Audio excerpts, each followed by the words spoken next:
আসসালামু আলাইকুম। এর আগেও আমি একটা ভিডিও করে আপনাদেরকে বুঝিয়ে দিচ্ছিলাম যে কিভাবে আর্কটিক অঞ্চলে অর্থাৎ ফিনল্যান্ড, গ্রিনল্যান্ড, নরওয়ে, আলাস্কাতে ৬ মাস দিন এবং ৬ মাস রাত থাকে। ঠিক একইভাবে অপোজিটে অর্থাৎ দক্ষিণ মেরুতে অর্থাৎ অ্যান্টার্কটিকা মহাদেশে কিভাবে ৬ মাস দিন এবং ৬ মাস রাত থাকে। আর আজকের এই ভিডিওতে আমি শুধুমাত্র অ্যান্টার্কটিকা নিয়ে আলোচনা করব যে অ্যান্টার্কটিকায় কিভাবে ৬ মাস দিন ৬ মাস রাত থাকে এবং সূর্য উদয় থেকে অস্ত যাওয়া পর্যন্ত সূর্য অ্যান্টার্কটিকা মহাদেশের উপরেই থাকে।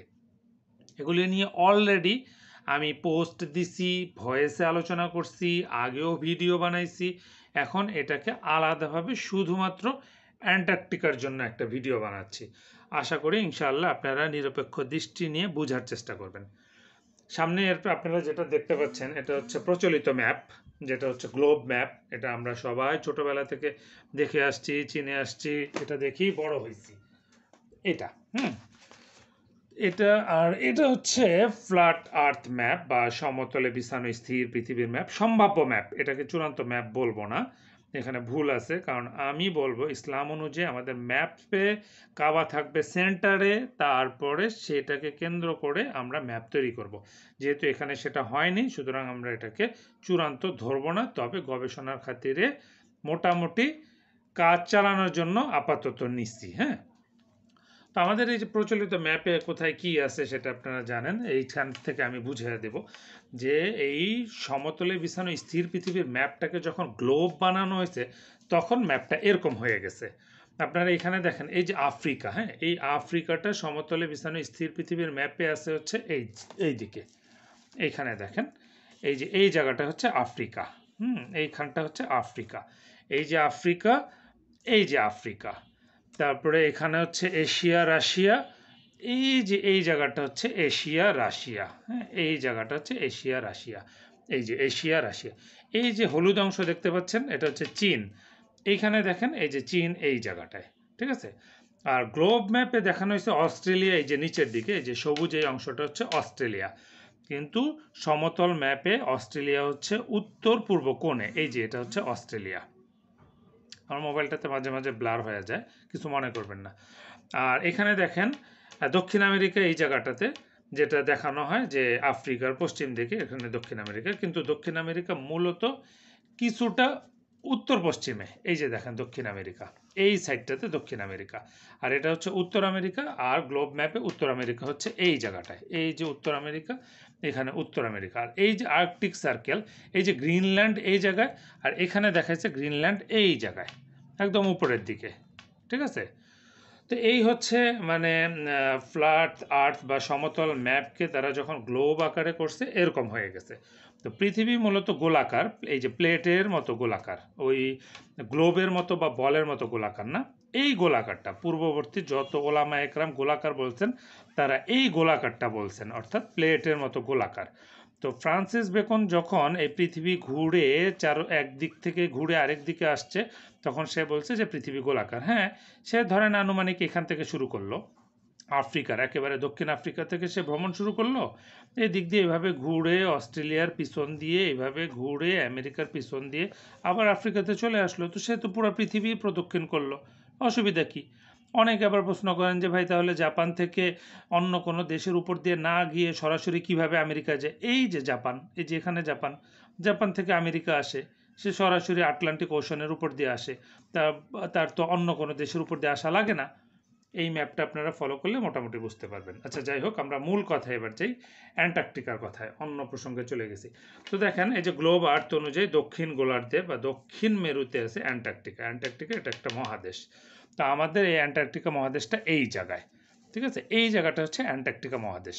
তো সূর্য, এবার আমি আপনাকে সূর্যের রুটটা দেখাবো। সূর্য আমাদের গ্রীষ্মকালে চলাচল করে হচ্ছে এই রুটে, এখান দিয়ে এই রুটে অস্ট্রেলিয়ার এই দিক দিয়ে এইভাবে যায়, তারপরে এইভাবে যায়, এবার সৌদির উপর দিয়ে আফ্রিকার উপর দিয়ে এইভাবে যায়। এইটা আপনার এই ম্যাপটা আচ্ছা পরের ম্যাপটাতে আলাদাভাবে আমি বুঝাবো। আর যখন শীতকাল আসে, আমাদের শীতকাল, তখন সেটা অ্যান্টার্কটিকার উপরে চলে যায়, তখন সূর্য একেবারে নিচে দিয়ে যায়। কন্টিনিউ অ্যান্টার্কটিকার উপরে থাকে। আপনারা এই পরের ম্যাপটা বা পরের যে সান রুট বা সান পাথ এটা দেখলে আপনারা মোটামুটি বুঝতে পারবেন যে কিভাবে অ্যান্টার্কটিকায় সূর্য চলাচল করে। এই যে দেখেন, একটু আগে আমি আপনাদেরকে দেখাইছি ম্যাপ অনুযায়ী। এই আমাদের গ্রীষ্মকালে যখন সূর্য এই রুটে চলে, উত্তর পূর্ব কোণ থেকে উদিত হয়ে উত্তর পশ্চিম কোণে গিয়ে ডুবে যায়, তখন এটা আফ্রিকা, সৌদি, ইউরোপ, আমেরিকা এগুলোর উপর দিয়ে চলাচল করে। আর যখন আমাদের শীতকালে সেটা সূর্য একেবারে দক্ষিণ গোলার্ধে চলে যায়, এই যে দক্ষিণ গোলার্ধ আপনারা দেখতে পাচ্ছেন, তখন দেখেন তার রুটটা কেমন, অনেকটা কিন্তু সোজা হয়ে গেছে।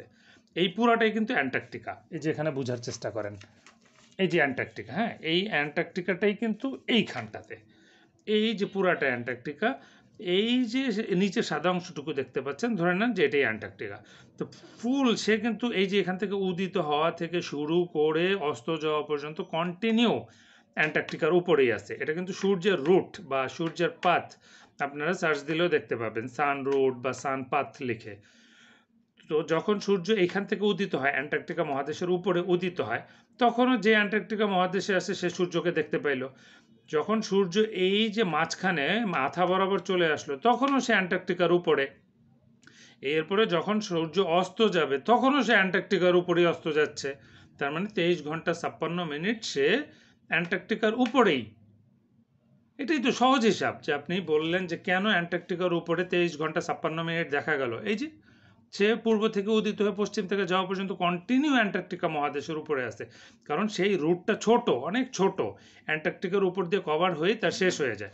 এরপর যে বাকি 4 মিনিট থাকে সে আল্লাহর আরশে চলে যায় সিজদা দিতে, তারপরে পুনরায় আল্লাহর কাছ থেকে অনুমতি নিয়ে আবার পূর্ব দিক থেকে এসে উদিত হয়। এটা আবার অন্য একটা ভিডিওতে দেখানো আছে, আমার ফিতনা ডিটেক্টর ইউটিউব চ্যানেলে ঢুকলে আপনারা দেখতে পাবেন। এবার আমি আপনাদেরকে একটু লাইট দিয়ে বোঝানোর চেষ্টা করি, মানে আমার যে লাইটগুলি আছে এই লাইটগুলি আমি এখন বন্ধ করে দিয়ে টর্চ লাইট দিয়ে আপনাদেরকে একটু বোঝানোর চেষ্টা করব। দেখেন, একটু সাথে থাকবেন, হ্যাঁ।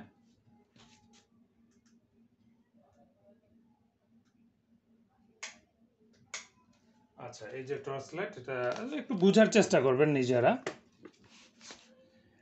এই আপনার এই যে ম্যাপটা দেখতে পাচ্ছেন, এই যে সান রুটটা হচ্ছে এইটা, এটাকে যদি আমরা এভাবে ধরি, সূর্য কিন্তু ভিতরে, ঠিক আছে, ডোমের ভিতরে আছে, ফার্মামেন্টের ভিতরে আছে। তো সূর্যটা যখন এখান থেকে উদিত হয়, এই যে এখন কিন্তু উদিত হয়েছে, হ্যাঁ, পূর্ব কোণে আছে, দক্ষিণ পূর্ব কোণে আছে সূর্য।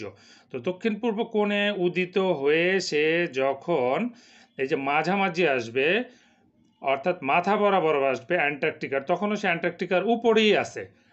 এরপরে যখন সে দক্ষিণ পশ্চিম কোণে গিয়ে ডুবে যাবে, তখনও কিন্তু সে অ্যান্টার্কটিকার উপরেই আছে। বোঝার চেষ্টা করেন, সে কিন্তু কন্টিনিউ অ্যান্টার্কটিকার উপরেই আছে, উদিত হওয়া থেকে শুরু করে অস্ত যাওয়া পর্যন্ত কন্টিনিউ সে অ্যান্টার্কটিকার উপরেই আছে, কারণ তার এই রুটটা কিন্তু সোজা, আগের মতো ওরকম বাঁকা না। যাই হোক, এখন লাইট জ্বালিয়ে দিই আবার, একটু আপনারা ভালো করে দেখেন এবং বোঝার চেষ্টা করেন। আগের আমাদের যে সমতল ম্যাপটা আছে সেই ম্যাপ অনুযায়ী আবার একটু বোঝার চেষ্টা করেন। এই ম্যাপ আর এইটা দুইটাকে যদি আমরা একসাথে রাখি, আমি একটু দুইটাকে পাশাপাশি করি, দেখেন এগুলি আমি প্রিন্ট করে নিছি গবেষণার প্রয়োজনে, আপনারাও প্রিন্ট করে নিতে পারেন। এখানে আমি কিছু টাইম দিছি, যে কখন কোথায় কি টাইম থাকে, অস্ট্রেলিয়ায় যে মানে ডেট সহ দিয়ে দিছি, যে অস্ট্রেলিয়ায় কখন কোন টাইম থাকে, চায়নায় কোন টাইম থাকে। তো আমরা এবার এটাকে পাশাপাশি একটু বসাই, তাহলে বুঝতে পারবেন যে মূল ঘটনাটা কি। এবার আশা করি ইনশাল্লাহ বুঝতে পারবেন। এই যে নিচে হচ্ছে, এখানে অ্যান্টার্কটিকাটা আসে নাই এই ম্যাপে, এই নিচে হচ্ছে অ্যান্টার্কটিকা। তো এই অ্যান্টার্কটিকার উপর দিয়ে ও এইভাবে চলে, এই ম্যাপ অনুযায়ী এই ম্যাপ, ঠিক আছে। এই যে এখানে অস্ট্রেলিয়া থেকে, যে দেখেন এখান থেকে অস্ট্রেলিয়া থেকে উদিত হয়ে গিয়ে উত্তর পশ্চিম কোণে ডুবে যায়, এই দিক থেকে উদিত হয়ে গিয়ে এই দিকে ডুবে যায়, এই হচ্ছে মূল ঘটনা।